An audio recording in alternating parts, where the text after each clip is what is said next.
नमस्कार, मैं अशोक राज आप सबका अल्बिडो आईएएस में हार्दिक स्वागत करता हूं, वेलकम करता हूं।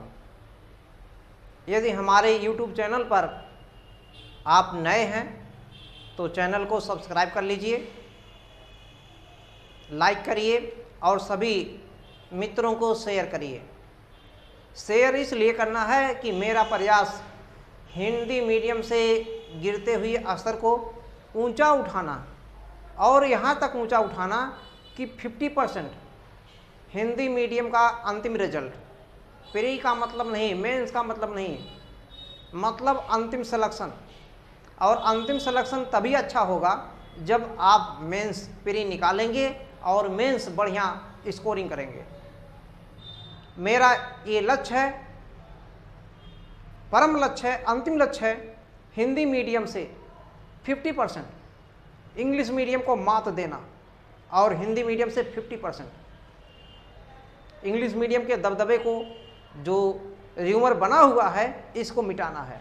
और मिटा तभी सकते हैं जब आप प्री निकाल कर मेंस में अच्छा से अच्छा परफॉर्मिंग करेंगे। अब कैसे करना है ये देखना है। देखिए, लिखने को तो सब लोग लिखते हैं। मैं जो मेंस पढ़ा रहा हूँ, इस मेंस में डायरेक्ट नहीं, इनडायरेक्ट में प्री के क्वेश्चन सब हल होंगे, सभी क्वेश्चन प्री के। मेंस का भी अच्छा स्कोरिंग देगा, द बेस्ट मान के चलिए। अब समस्या आपको आता कहाँ से है कि लिखेंगे कैसे। और देखिए, इस समय मेंस का है तो मेंस पढ़िए। प्री का जब समय आएगा 4 महीना पहले प्री जुट जाइए। 2 महीना 1 महीना मुश्किल ये है जो ऑलरेडी पहले से बहुत ज़्यादा पढ़ चुका है, 1-2 बार निकाल चुका है, उसके लिए 1 माह 2 माह नहीं तो 4 माह। मैं समझता हूँ ऐसे लोग तो बोलने को बोल देंगे 1 महीने 2 महीने 20 दिन 10 दिन, ये उनके लिए है जो 1-2 बार निकाले हैं, समझ चुके हैं। तो हमारा जो प्रश्न है, देखिए हम लिखेंगे क्या। प्रश्न हम इंडियन सोसाइटी से लाए हैं, भारतीय समाज से। भारतीय समाज पर महिलाओं के बारे में काफ़ी ज़्यादा महिला से प्रश्न पूछे जाते हैं भारतीय समाज में। भारतीय समाज में सबसे ज़्यादा प्रश्न महिला से ही पूछा जाता है। इसमें प्रश्न क्या है, भारत में महिलाओं के समक्ष, भारत में महिलाओं के समक्ष समय और स्थान संबंधित निरंतर चुनौतियां क्या क्या हैं। भारत में बात कहाँ हो रहा है, भारत की बात हो रहा है। किसकी बात हो रहा है, महिलाओं के संदर्भ में समय और स्थान संबंधित, समय और स्थान संबंधित ये चुनौतियां बनी हुई हैं। निरंतर चुनौतियां क्या क्या हैं।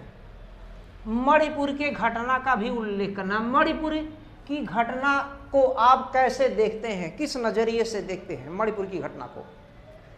ये प्रश्न है कि भारत में महिलाओं के समक्ष समय और स्थान संबंधित निरंतर चुनौतियां क्या क्या हैं, मणिपुर के घटना को आप कैसे देखते हैं। तो सबसे पहले आपको आंसर लिखना क्या है। देखिए, किस पे मुद्दा है, जो मुद्दा है केंद्रित है, सबसे ज़्यादा केंद्रित किस पे है ये देखना। जो मुद्दा है प्रश्न में, जो जिस पर केंद्र बिंदु टिका हुआ है, महिला पर। तो सबसे पहले हम महिला को लिखेंगे, महिला के बारे में लिखेंगे, महिला क्या है, कैसी हैं, क्या कर रही हैं। अब लिखने का शुरुआत में कौन कैसा बढ़िया लिखता है, लिखेगा वही जो अभ्यास करेगा। माना कि अभ्यास नहीं किया, लेकिन बढ़िया से बढ़िया अगर अध्ययन किया है तो भी कम अभ्यास में भी हो सकता है, लेकिन अभ्यास जरूरी। तो इसमें सबसे पहले हम लिखेंगे क्या, महिला। भारत में महिलाएं विश्व की लगभग एक आबादी, एक बड़ा हिस्सा है।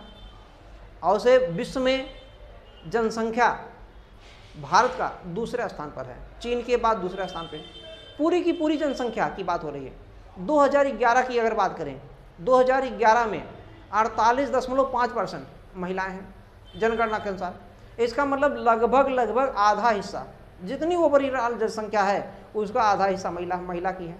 इसका मतलब विश्व में अगर महिला की बात किया जाए तो विश्व में महिलाओं का लगभग एक अच्छा खासा हिस्सा भारत में निवास करता है, महिलाओं का हिस्सा। तो इसमें हम लिखेंगे विश्व में कुल महिलाओं का कुल महिलाओं का एक बहुत बड़ा हिस्सा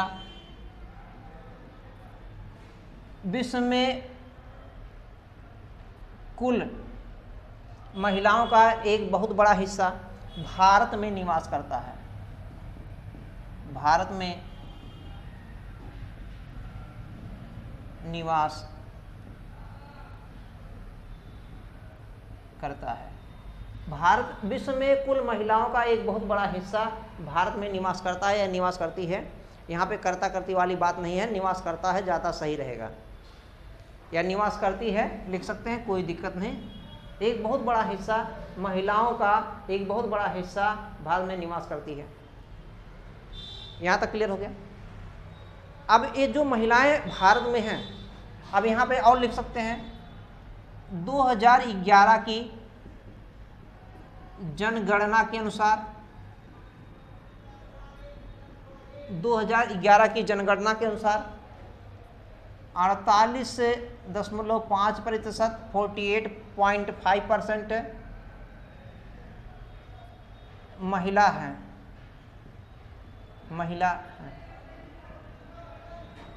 2001 की जनगणना के अनुसार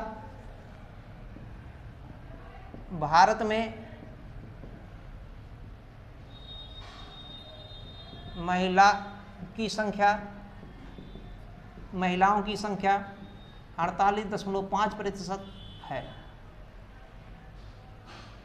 इतना है, इसका मतलब लगभग अर्थात आधा हिस्सा। अब अर्थात करके लिखने का आवश्यकता नहीं, इतना हो गया, यहाँ तक हो गया। अब इसके आगे अगर देखेंगे लिखना क्या है, आज वर्तमान में कई स्तरों पर सामाजिक, आर्थिक, राजनैतिक, कला के क्षेत्र में भी महिलाएं योगदान भूमिका निभा रही हैं। तो वर्तमान में भारत में महिलाएं, वर्तमान में यहाँ चर्चा हो रहा भारत की, इसलिए हम भारत की लिखेंगे। वर्तमान में भारत में महिलाएं सामाजिक, आर्थिक, राजनैतिक एवं कला आदि के क्षेत्रों में महती भूमिका निभा रही हैं। महती भूमिका निभा रही है। सामाजिक, आर्थिक, राजनैतिक एवं कला के क्षेत्रों में महती भूमिका निभा रही महिलाएं। जैसे आप उदाहरण के रूप में लिख सकते हैं, इंदिरा नूई का नाम लिख सकते हैं, चंदा चोकर का नाम लिख सकते हैं, अनेक फिल्म अभिनेत्रियां, राष्ट्रपति इस समय द्रौपदी मुर्मू राजनीतिक क्षेत्र में, जैसे कि उदाहरण में लिख सकते हैं, जैसे इंदिरा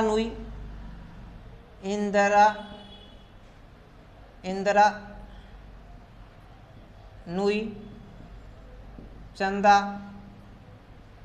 चोकर, राष्ट्रपति श्रीमती मुर्मू, द्रौपदी मुर्मू पूरा नाम लिख सकते हैं, द्रौपदी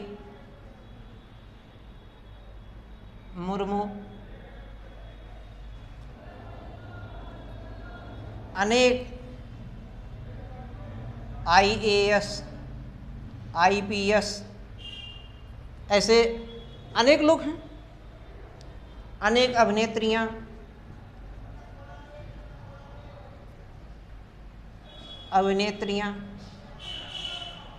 आदि, ये सब हैं, महिलाएं हैं जो सामाजिक, आर्थिक, राजनैतिक, कला, इन सब क्षेत्रों में हैं। तो एक उदाहरण के रूप में लिख सकते हैं। अब अगला पॉइंट लिखेंगे, यहाँ से लाइन चेंज कर दीजिए, भूमिका समझ लीजिए, इतना बड़ा भूमिका बहुत ज़्यादा है, बहुत ज़्यादा भूमिका नहीं लिखना है। इतना होने के बावजूद भी वर्तमान में महिलाएं अनेक चुनौतियों का सामना कर रही हैं। लाइन चेंज कर दीजिए।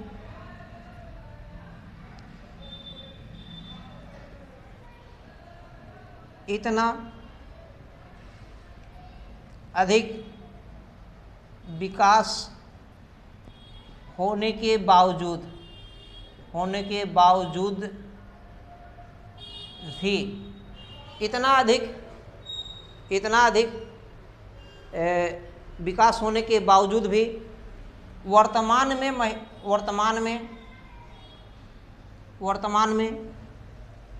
कई महिलाएं महिलाओं को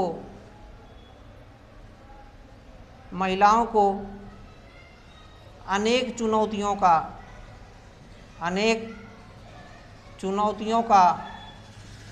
सामना करना पड़ रहा है।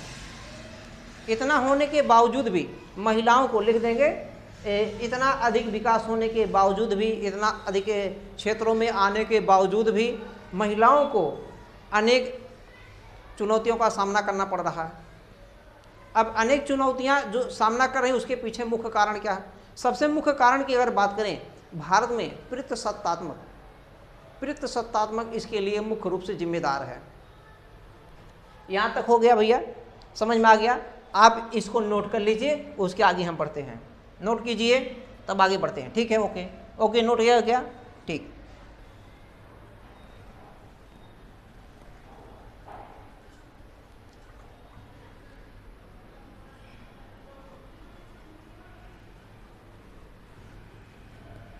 अनेक चुनौतियों का सामना कर रही हैं, तो अनेक चुनौतियां के, अब लिखे ना, अनेक चुनौतियों का सामना कर रही हैं, तो अब उसको सपोर्ट करने के लिए उदाहरण में दिखाना पड़ेगा। इन चुनौतियों के पीछे लिखेंगे, इन चुनौतियों के पीछे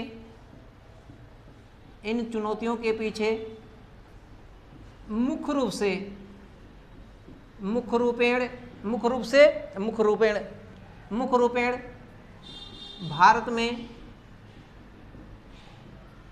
विद्यमान पितृसत्तात्मक व्यवस्था है। सत्तात्मक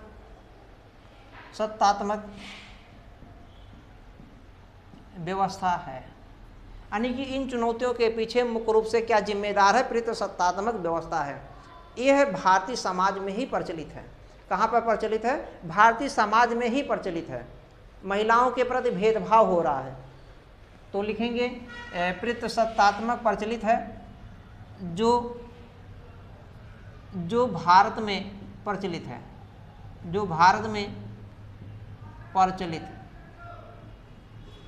थोड़ा यहीं पे रोक सकते हैं, बढ़ा भी सकते हैं, जैसा दिया रहेगा स्टेटमेंट। मतलब 250 शब्द में लिखना है कि 150 शब्द में? 150 शब्द में लिखना है तो इसको भी लिख दीजिए। 250 शब्द में है तो इसको लिखिए, 150 में कह रहा है इसको नहीं लिखिए। यहाँ तक क्लियर हो गया? अब आगे, अभी वर्तमान में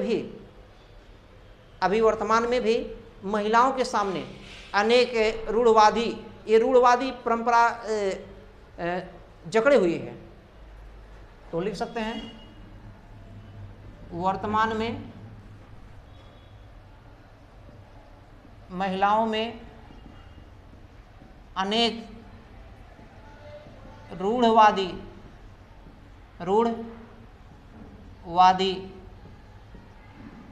परंपरा जकड़े हुए हैं। रूढ़वादी परंपरा जकड़े हुए हैं। यही इतना नहीं, महिलाओं के जन्म जब लेते हैं, बच्चे जब जन्म ले रहे हैं, तो कन्या भ्रूण हत्या भी हो रहा है। इसके चलते, यानी कि इस रूढ़वादी परंपरा के चलते, इसके चलते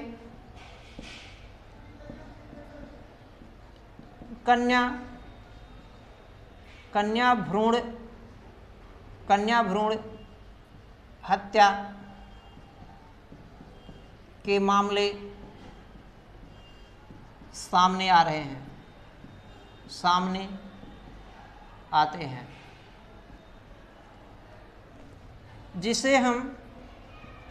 जिसे एक कन्या भ्रूण हत्या जो है ये सामने आ रहा, कैसे पता लगता है कन्या भ्रूण हत्या हो रहा?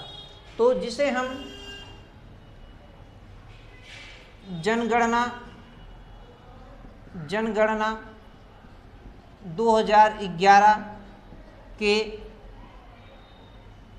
लिंगानुपात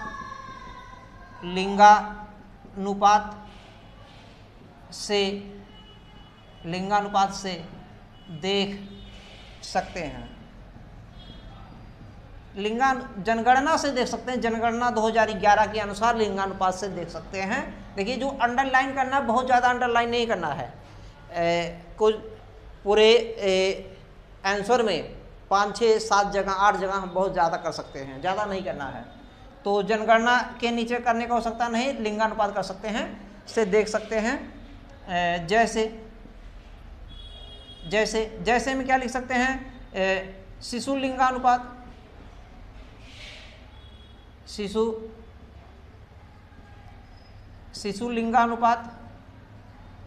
लिंगानुपात देखिए कितना है, 919/1000।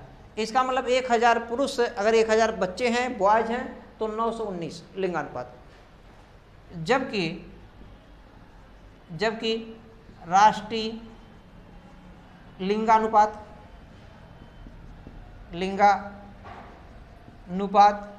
943/1000 है, यानी कि 1000 पुरुष पर 943 महिलाएं ऐसे होती हैं, जबकि शिशु में कम है, इसका मतलब क्या है?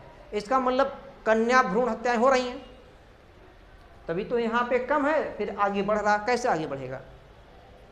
यहाँ तक क्लियर हो गया? तो अगर किसी को कोई समस्या आ रही हो तुरंत बताएं कमेंट बॉक्स करने, और ऐसे भी वो पूछ सकते हैं, किसी को कोई समस्या हो, किसी को किसी स्टूडेंट को कोई भी समस्या है तो बताएं भाई, ठीक है? और जो हमारे YouTube चैनल पर हैं, फ्री क्लास है, कोई पैसा नहीं, कोई चार्ज नहीं, फ्री में आप देखिए पूरा, जो ऑफलाइन का वही ऑनलाइन में भी है, ऑफलाइन ऑनलाइन में कोई डिफरेंस नहीं। क्लियर हो रहा है? तो ये चीज़ें आ रही हैं। अब आगे इतना लिखने के बाद में, ये तो दूसरा पैराग्राफ हो गया, पहला वाला भूमिका था इसका। अब इसमें जो चुनौतियां हैं, चुनौतियों के कारण लिखेंगे। अब देखिए, इसमें फिगर सबसे ज़्यादा जरूरी है, फिगर। अगर फिगर नहीं बनाते हैं तो बेकार है आंसर। फिगर बनाने से 1 नंबर, आधा नंबर जरूर ज़्यादा मिलेगा एक क्वेश्चन पर। ऐसे आप 20 क्वेश्चन लिखे हैं, अगर 1 नंबर मिलता है एक फिगर पे, तो 20 नंबर बढ़ता है। लेकिन मैं मानता हूँ कि अगर आधा नंबर बढ़ाता है एग्जामिनर, आधा नंबर एक फिगर पे, तो 20 क्वेश्चन पे 10 नंबर बढ़ा कि नहीं? एक पेपर में 10 नंबर, तो 4 पेपर में कितना बढ़ गया? 40 नंबर। इसी तरीके का ऑप्शनल में भी नंबर बढ़ा कि नहीं? 60-70 नंबर। अगर आधा नंबर हम फिगर पे मानते हैं, बिना फिगर के भी फिगर बनाइए, सोचिए कहाँ से फिगर बनेगा। इस प्रश्न में फिगर आप कहाँ से लाएंगे? सवाल ये है, इस प्रश्न में फिगर कहाँ से लाएंगे, ये प्रश्न है, मुद्दा है। तो फिगर लेकिन लाना पड़ेगा, बिना फिगर के नंबरिंग बढ़िया नहीं होता है। मेंस में जितना बढ़िया नंबर रहेगा, इंटरव्यू में भी अगर उतना बढ़िया नहीं है तो भी आपका स्कोरिंग बढ़िया रहेगा। आईएएस के कार्डर पे आ जाएंगे, आईपीएस पे आ सकते हैं, ऊपर में रहेंगे। आईपीएस में भी अगर नहीं है तो आईएफएस में भी आ सकते हैं, लेकिन एकदम नीचे नहीं आएंगे। तो सिलेक्शन लेना है, केवल प्री मेंस निकालने से काम नहीं बनेगा, प्री मेंस के साथ साथ अंतिम सिलेक्शन।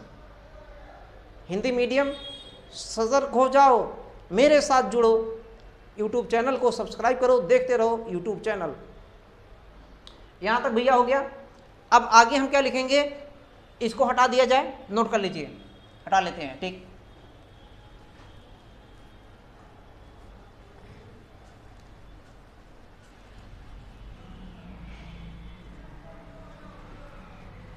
आगे देखिए हम लिखेंगे, इन चुनौतियों के इन चुनौतियों के पीछे निम्न कारक उत्तरदायी हैं। निम्न कारक उत्तरदायी, डैश मार दीजिए या पूर्णविराम लगा करके जैसे लिख दीजिए।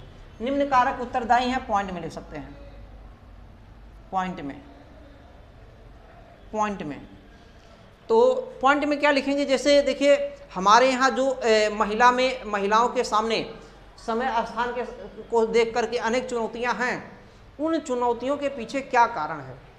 तो क्या कारण है, भारत में पहले लिखेंगे। भारत में पूरा स्टेटमेंट अब मैं नहीं लिख रहा हूँ, आपको बता रहा हूँ ऐसे ऐसे लिखना है। भारत में पितृसत्तात्मक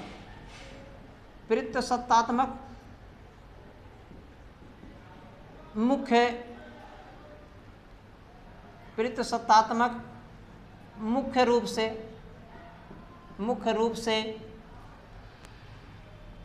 महिलाओं को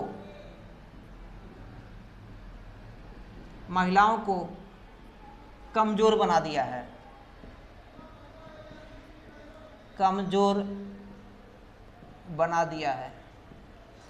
अब ऐसा मैं नहीं कहता कि आप मात्र सत्तात्मक लाइए, लेकिन ये बात कह रहा हूं पितृसत्तात्मक कमजोर बना दिया है। अगला पॉइंट क्या लिख सकते हैं, महिलाओं में देखिए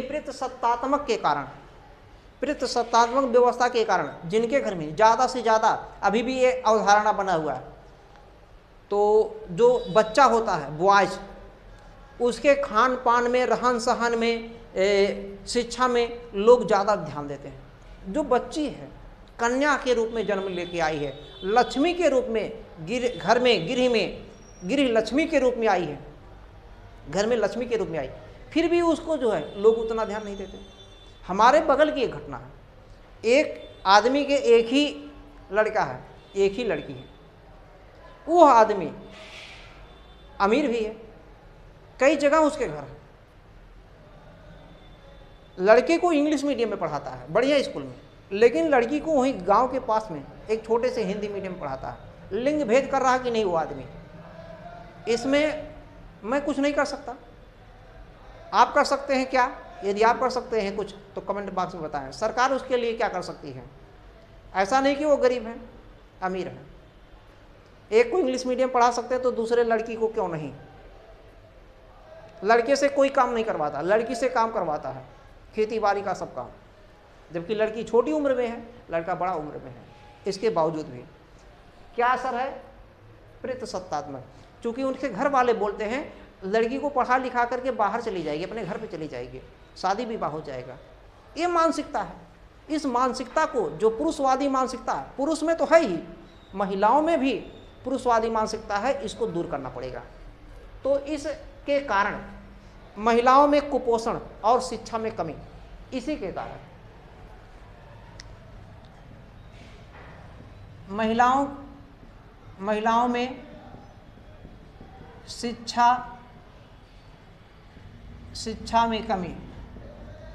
शिक्षा में कमी और कुपोषण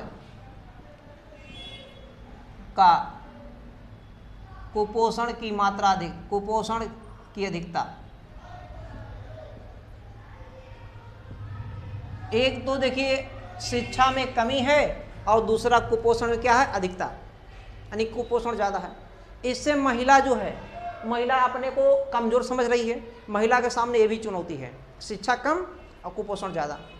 यही इतना नहीं, अगर बड़े पैमाने पर बात देखेंगे, महिलाओं में महिलाएं विनम्र गृहिणी के रूप में दिखाई जाती हैं महिलाओं को, और अगर कहीं मेंटेन से दिखाया जाता, जो प्रचार के माध्यम से अनेक प्रकार से मेंटेन करके प्रचार के माध्यम से दिखाया जाता है।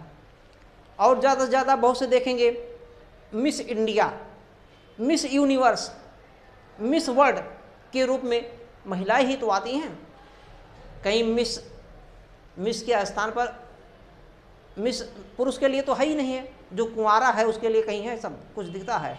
मिस्टर दिखता है, मिस्टर मतलब मिस्टर इंडिया तो दिखेगा नहीं, मिस्टर वर्ल्ड दिखेगा नहीं, मिस्टर यूनिवर्स दिखेगा नहीं, मिस दिखता है, यानी कि जो कुंवारी लड़कियां उनके लिए मिस। तो उनको इस हिसाब से सौंदर्य प्रसाधन के लिए एक हिसाब से अप्रत्यक्ष रूप से प्रेरित किया जा रहा है। तो अगला पॉइंट क्या लिख सकते हैं? अगला पॉइंट लिखेंगे, क्या नाम इसका, अभी जो हमने बोला क्या नाम इसका है भैया? हाँ बोलिए क्या नाम है?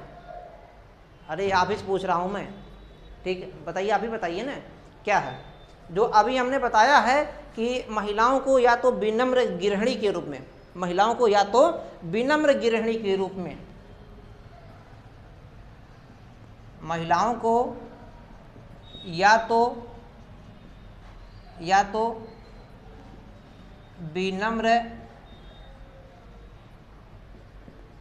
विनम्र गृहिणी के रूप में,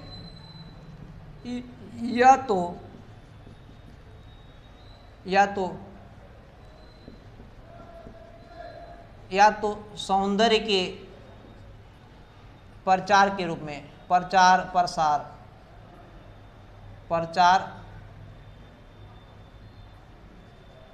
प्रसार के रूप में दिखाया जाता है, ये लिख सकते हैं।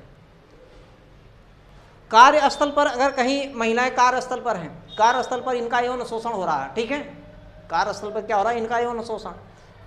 तो इसमें भी जब यौन शोषण होता है, उनका जो हमारे यहाँ न्यायिक प्रक्रम है, न्यायिक प्रक्रम के द्वारा न्याय भी बहुत लेट टपीट में मिलता है। ऐसे में बहुत से महिलाओं को न्याय भी नहीं मिल पाता। अगला पॉइंट लिख सकते हैं कि कार्यस्थल पर महिलाओं के साथ यौन उत्पीड़न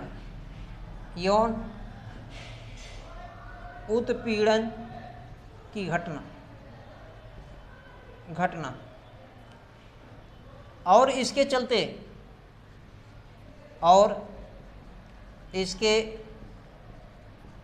चलते न्याय प्रक्रिया में देरी भी है, न्याय प्रक्रिया में देरी भी, ये भी लिख सकते हैं। हमारे यहाँ न्याय प्रणाली बहुत धीमा है। यौन यानी कि कार्यस्थल पर क्या हो रहा भैया? कार्यस्थल पर यौन शोषण हो जाता है।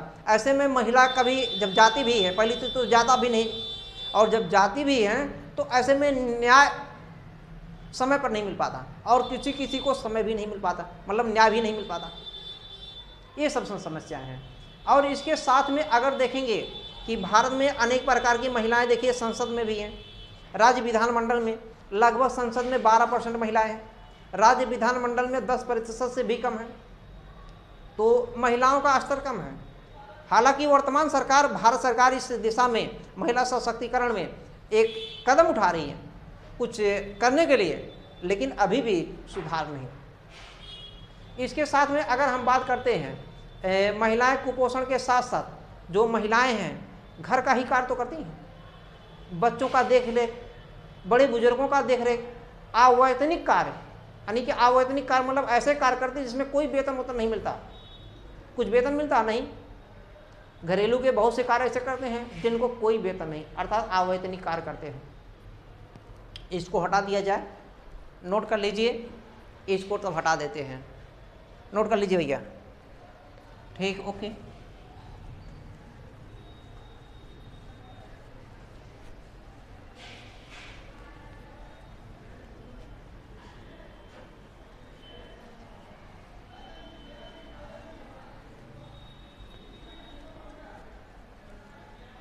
आगे लिखेंगे पॉइंट में, महिलाओं को अनेक अवैतनिक मतलब होता है वेतन न मिलना, अवैतनिक कार्य करने पड़ते हैं, अवैतनिक कार्य करने पड़ते हैं। अगला पॉइंट इसी के बाद में, अवैतनिक कार्य के बाद में पॉइंट में हम बना देते हैं, महिलाओं के जिम्मे महिलाओं के जिम्मे परिवार की देखरेख परिवार की देखरेख है कि नहीं, परिवार की देखरेख, बड़े बुजुर्गों की देखरेख, बड़े जो बुजुर्ग हैं उनका देखरेख, गृहस्थी का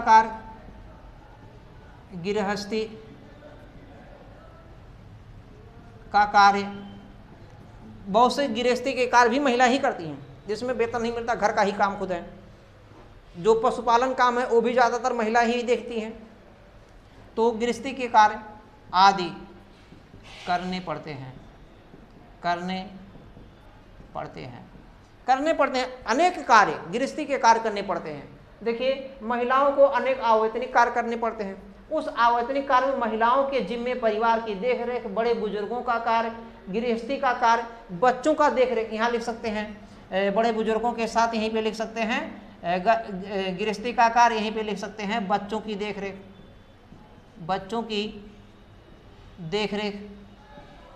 बच्चों का पालन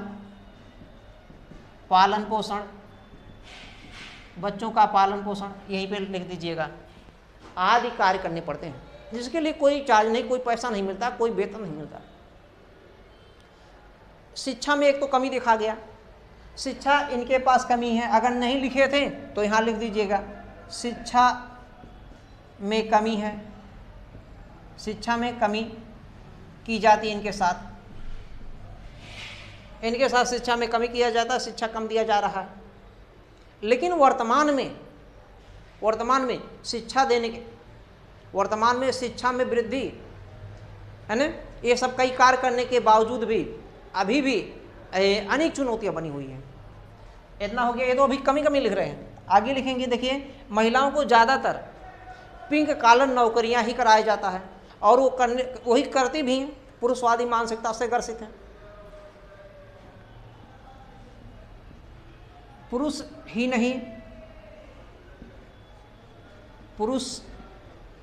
नहीं बल्कि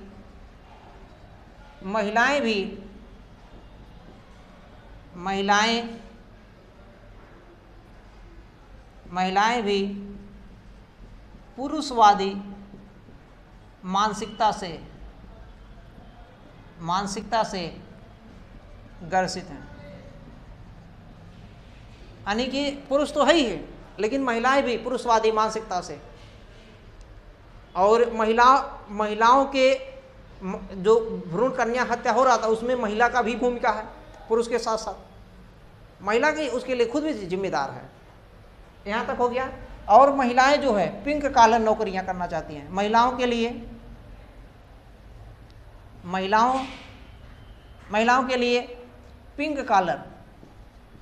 पिंक कॉलर नौकरियां, महिलाओं के लिए पिंक कॉलर नौकरियां ही करना चाहती हैं। ये पिंक कॉलर नौकरी कौन है?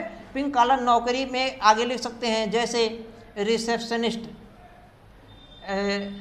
जैसे डॉक्टर,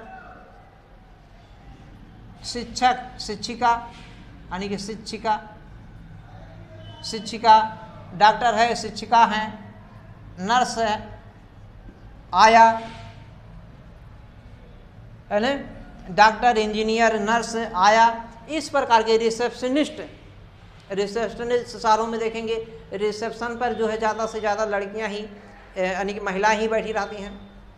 तो यही नौकरियां ही यही लोग ज़्यादा, और जो नौकरी हैं उसमें लोग नहीं जाना चाहते। तो कैसे समाज का विकास होगा? केवल पुरुष के कार्य करने से, केवल पुरुष के विकास करने से समाज विकास नहीं करेगा। महिलाओं को जन सहभागिता, महिलाओं की सहभागिता जरूरी है, सुनिश्चित करना जरूरी है।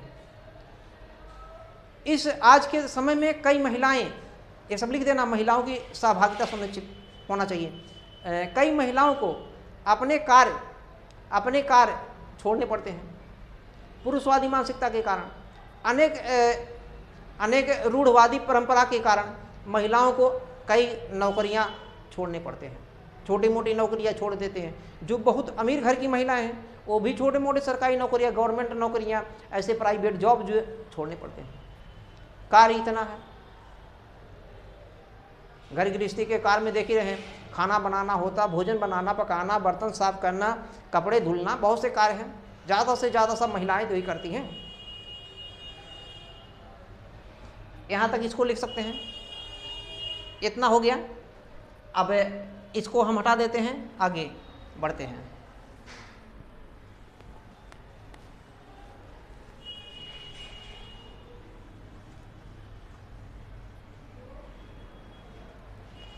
अब आगे हम क्या लिखेंगे, आज वर्तमान में।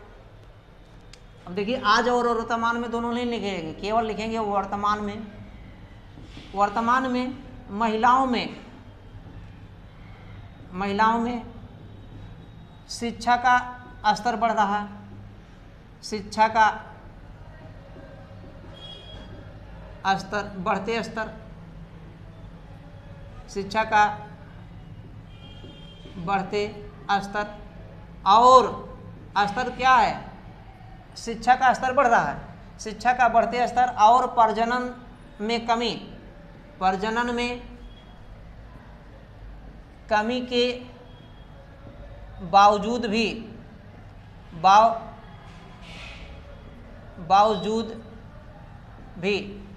यानी कि शिक्षा भी बढ़ रहा है, प्रजनन में कमी भी हो रहा है, इसके बावजूद भी महिलाओं के सामने अनेक चुनौतियां बनी हुई हैं।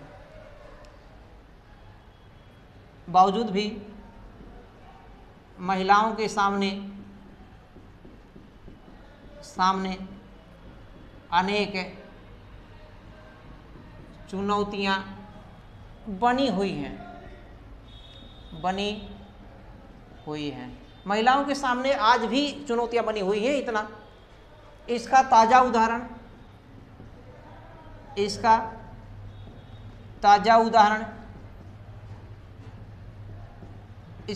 उदाहरण मणिपुर की घटना को देख सकते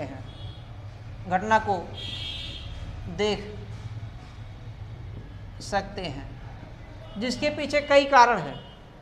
मणिपुर की घटना जो है देख सकते हैं, एक हमारी राजनीतिक प्रशासनिक ढांचा कमजोर, राजनीतिक ढांचा और प्रशासनिक, ये दो ढांचा है बहुत ही कमजोर।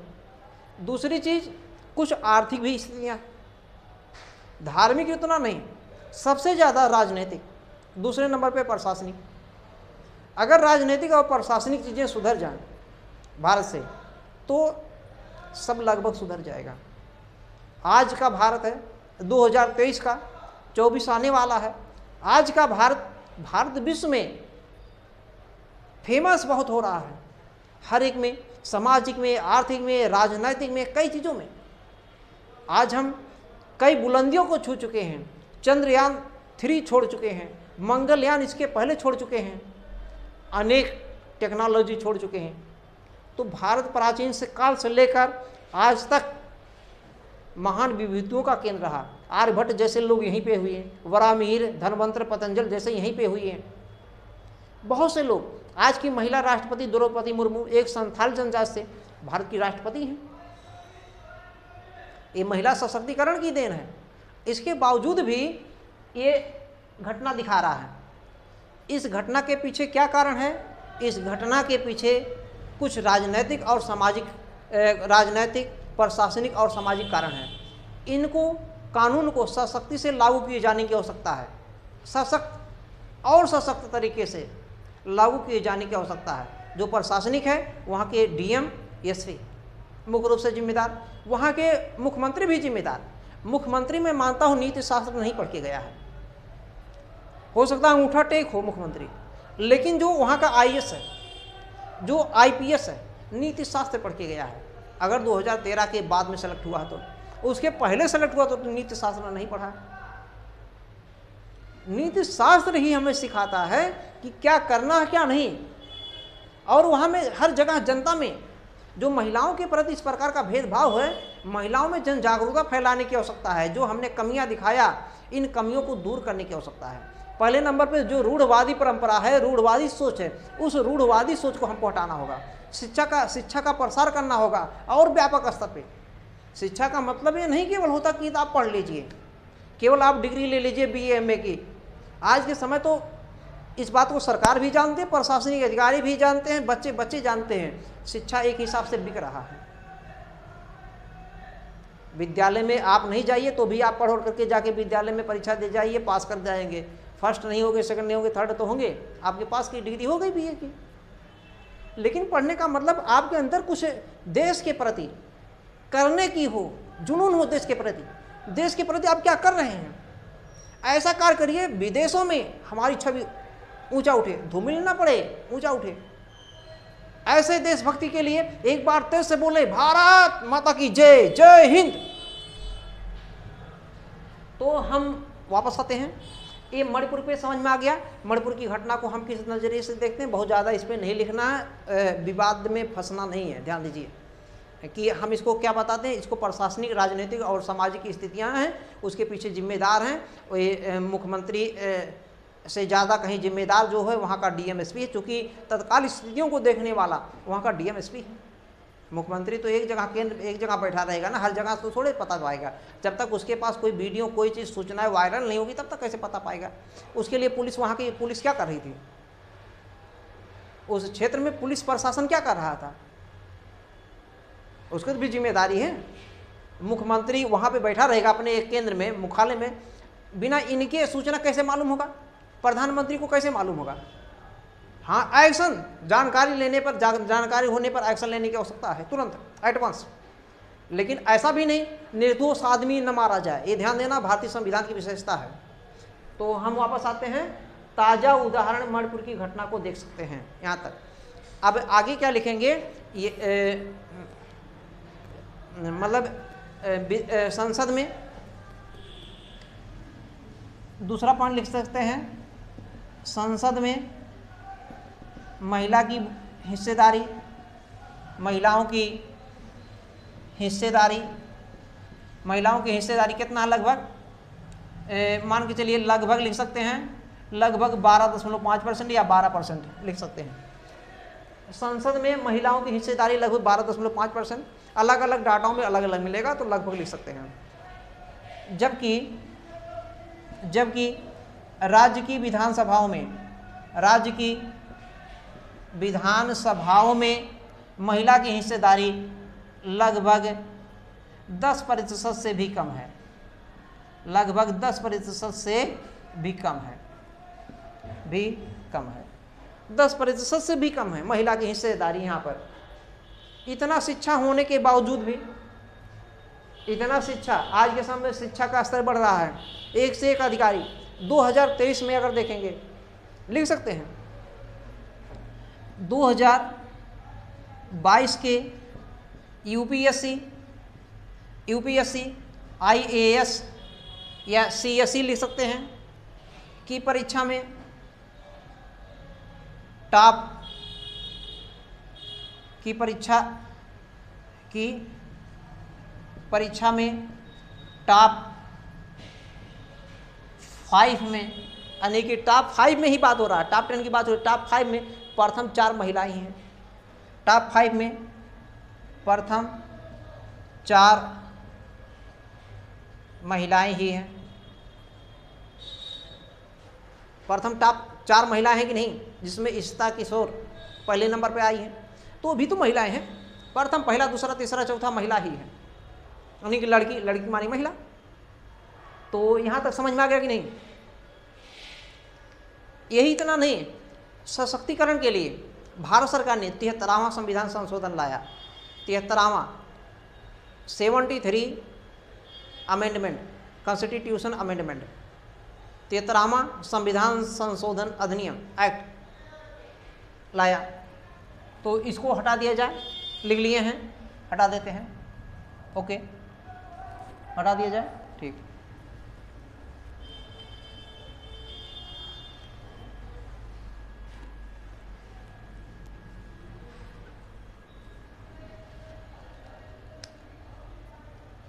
भारत सरकार ने महिलाओं की स्थिति में सुधार करने के लिए, महिलाओं की स्थिति में सुधार करने के लिए 73वां संविधान संशोधन अधिनियम, भारत सरकार ने महिलाओं की स्थिति में सुधार करने के लिए 73वां संविधान संशोधन अधिनियम लाया, जिसके तहत लिख सकते हैं, पूरा हम लिख नहीं रहे हैं, जिसके तहत महिलाओं को 33% आरक्षण की व्यवस्था किया गया। 33% आरक्षण की व्यवस्था किया गया। 33% जो आरक्षण की व्यवस्था तो किया गया, महिलाएं इस आरक्षण का लाभ उठा रही हैं। महिला प्रधान है, ग्राम सभा में महिला प्रधान है, या नगर पंचायत की बात करें, वहाँ पर महिला जो है नगर अध्यक्ष हैं। तो लेकिन हो क्या रहा है, उनके पति ज़्यादा से ज़्यादा कार्यभार देख रहे हैं। ऐसे में द्वंद्वात्मक स्थिति बन रहा है। द्वंद्वात्मक स्थिति में क्या है, देखेंगे इस गतिहीन न्यायिक प्रणाली के परिणाम स्वरूप महिलाएं जो है, महिलाओं के सामने समस्या क्या है कि प्रतिनिधित्व और भागीदारी के मध्य व्याप्त द्वंद्वात्मक सरपंच पति की भूमिका आ रही है।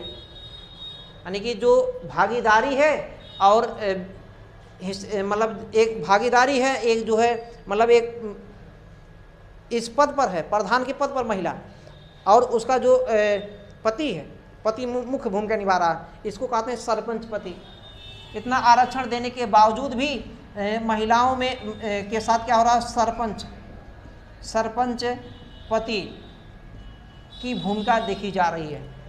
सरपंच पति का मतलब होता है कि महिला प्रधान के पद पर है, यानी कि प्रधान मतलब यूपी में उसको प्रधान बोलते हैं, बिहार में उसको जो मुखिया बोलते हैं, मध्य प्रदेश में उसी प्रधान को सरपंच कहते हैं। तो भूमिका किसकी है, भूमिका उसके पति की है, इसीलिए उसको कहा गया सरपंच पति। यहाँ तक सबके समझ में आ गया। अब इतना होने के बावजूद भी आज वर्तमान में महिलाएं, फिर भी कहीं न कहीं महिलाएं स्थान और समय को देखते हुए स्थान, सभी जगह ऐसा नहीं, लेकिन कुछ स्थान और समय को देख करके कुछ घटनाएं होती हैं, जिसमें मणिपुर का नाम उल्लेखनीय है। तो यहाँ तक हो गया भैया। अब इसके आगे हम क्या लिखेंगे, इस पर हम थोड़ा सा मंथन करते हैं कि हमारा आगे का राह क्या होगा, आगे हम और क्या कर सकते हैं, इस पर हम देखेंगे चर्चा। अगला हम इसमें देखेंगे क्या हम कर सकते हैं, आगे की राह क्या किया जा सकता। अब हमको ये देखिए, यही हमारा मेन पॉइंट होगा। अब लिखेंगे, यानी कि पैराग्राफ में लिख सकते हैं, हालांकि महिलाओं को सशक्त बनाने के लिए, महिलाओं को सशक्त बनाने के लिए अनेक उपाय किए जा सकते हैं या किए जा रहे हैं, या प्रयास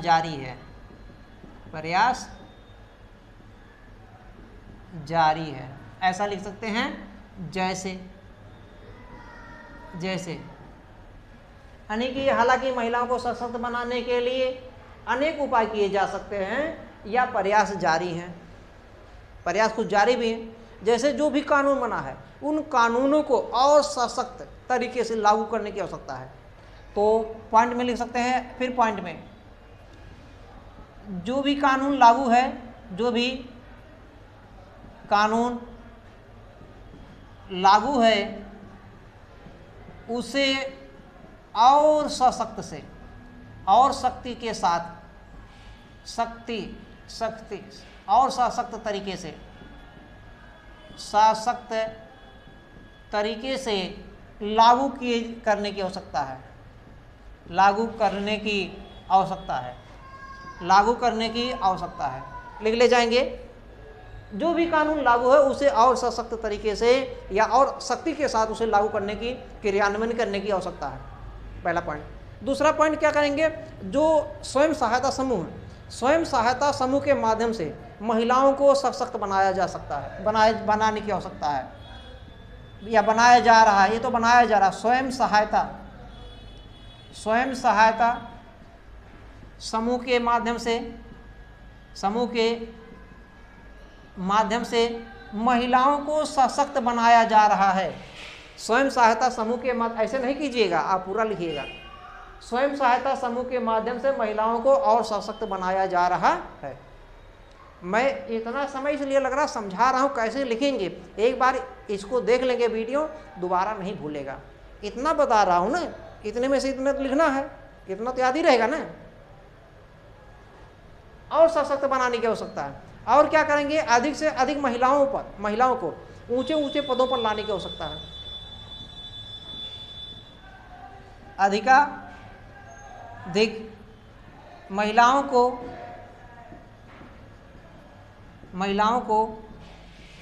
ऊंचे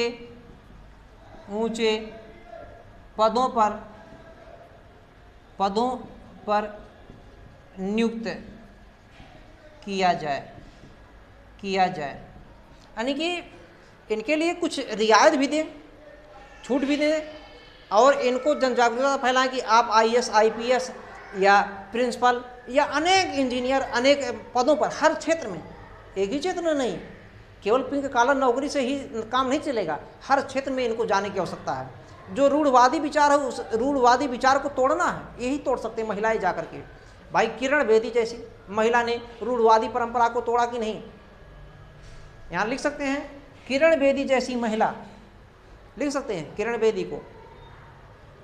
अन्ना जॉर्ज मल्होत्रा पहली IAS महिला, अन्ना जॉर्ज मल्होत्रा ब्रेक में लिख सकते हैं पहली IAS महिला, किरण बेदी पहली IPS महिला। जैसे लोगों ने रूढ़वादी परंपरा को तोड़ दिया, इसको भी लिख सकते हैं। तो और अनेक नियुक्त किए जाने की आवश्यकता है। जैसे अभी हमने 2022 में दिखा दिया, टॉप 5 में 5 लड़कियां, तो ये उसी का नतीजा है, इसी के क्षेत्र में एक प्रयास है, इसी के क्षेत्र में एक क्या है, प्रयास है। जो सुप्रीम कोर्ट ने निर्णय दिया है महिलाओं के प्रति, उसका कठोरता के साथ पालन किया जाना चाहिए, नियम पूर्वक पालन करना चाहिए सुप्रीम कोर्ट के निर्णय को। और देखिए महिलाओं के साथ और क्या कर सकते हैं, जो ये समस्या है, ये राजनीतिक समस्या नहीं, बल्कि कैसी समस्या है, ये राजनीतिक समस्या नहीं है, बल्कि एक सामाजिक समस्या है। इन सामाजिक समस्याओं को दूर करने के लिए जन जागरूकता फैलाना बहुत आवश्यकता है। एक सामाजिक समस्या है, ये जन जागरूकता फैलाने की बहुत बड़ी आवश्यकता है। यहाँ तक क्लियर हो गया है। भारत सरकार भी इसमें लिख सकते हैं, इसको हटा दिया जाए, हाँ लिख सकते हैं कि भारत सरकार भी इस दिशा में प्रयासरत है। भारत सरकार ने अभी बेटी बचाओ बेटी पढ़ाओ योजना लाया, 22 जनवरी 2015 को हरियाणा के पानीपत से शुरू किया। बेटी बचाओ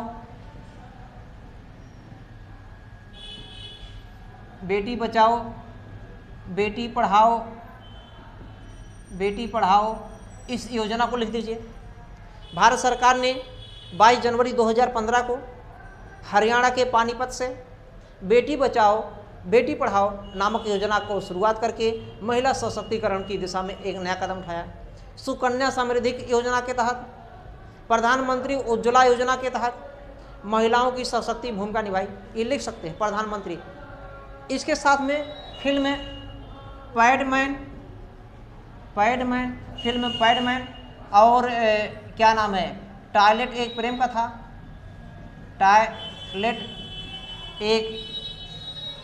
कथा के माध्यम से भी, पैडमैन और टॉयलेट एक प्रेम कथा के माध्यम से भी जन जागरूकता फैलाया जा रहा है, जिसमें महिलाओं को एक सशक्त भूमिका की नज़र में आ रही है। महिलाओं के साथ एक सशक्ति के साथ पेश किया जा रहा है, महिलाओं की भूमिका बढ़ती जा रही है। इसमें कितना हो गया। अब